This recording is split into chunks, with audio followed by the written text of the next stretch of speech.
Hi, I'm Patty, and this is part 4 of things I wish you knew as a dietitian. So I covered the 3 nutrients: carbs, proteins, and fats. The micronutrients are called vitamins, minerals, and water. And there are 6 nutrients in food that we need for a healthy lifestyle. So there's macro, micronutrients, and energy.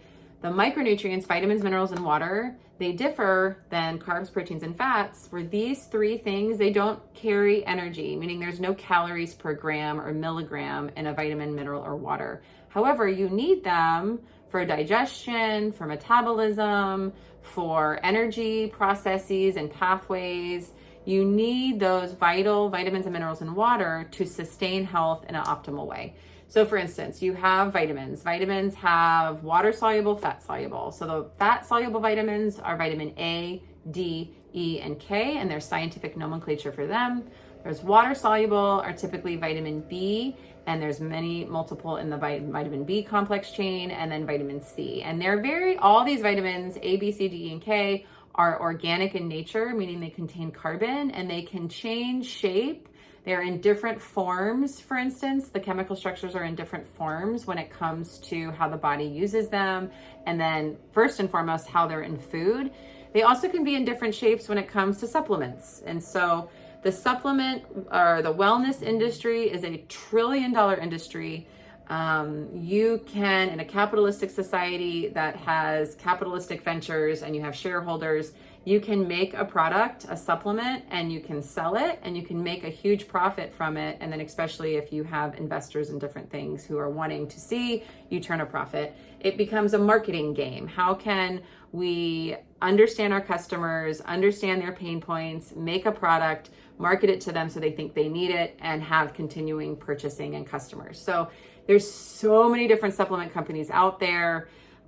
In my 2 decades practicing as a dietitian, there's new ones all of the time.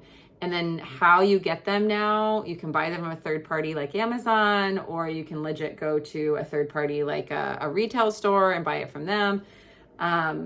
There's not really a perfect place to buy supplements because of price point, access, how do you get them, how do you continue to get it. And so even in the last 20 years, taking supplements was different than it is now. You can literally have them shipped to your home on like reordering basis with a credit card. It's so easy to sign up for something like that. Is it making a difference? So as a scientist, I would ask, well, do you have deficiencies? And how you know if you have deficiencies is you have to get some sort of test done biologically, whether it be hair, whether that be blood.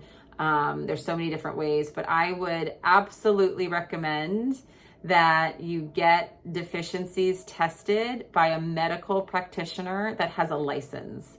And so you want to understand deficiencies from someone that is getting continuing education, that maybe could hop on an insurance panel.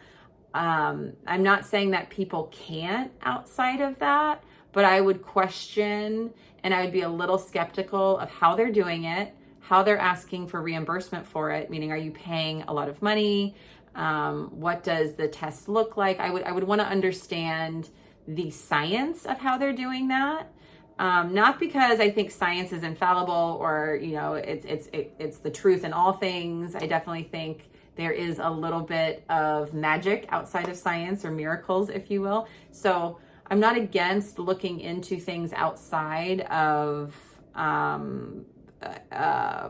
evidence-based medicine.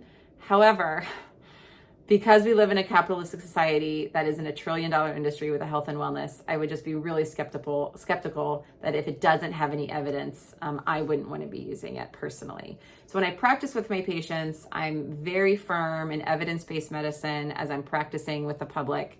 I think it's fun to dance in things outside of it, but it would be, let's have a conversation. That would be something that you have autonomy on to discover. So I have danced in a lot of non-evidence-based practices before, and they can be fun, but I always come back to, but I really like the science.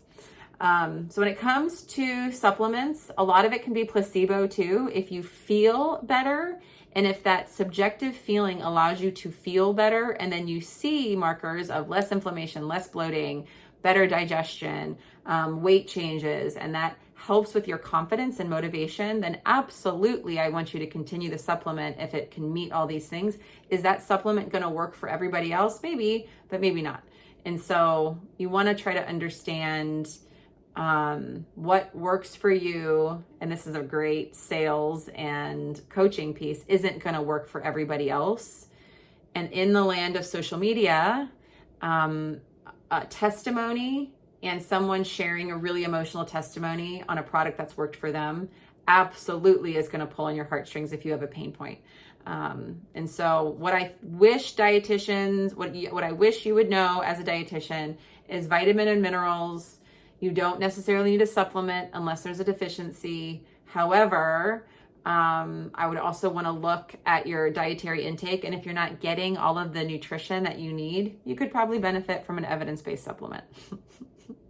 So there's my long-winded answer on be cautious with supplements, food first, and then measure for deficiencies and go with your gut. Okay, hope this helps.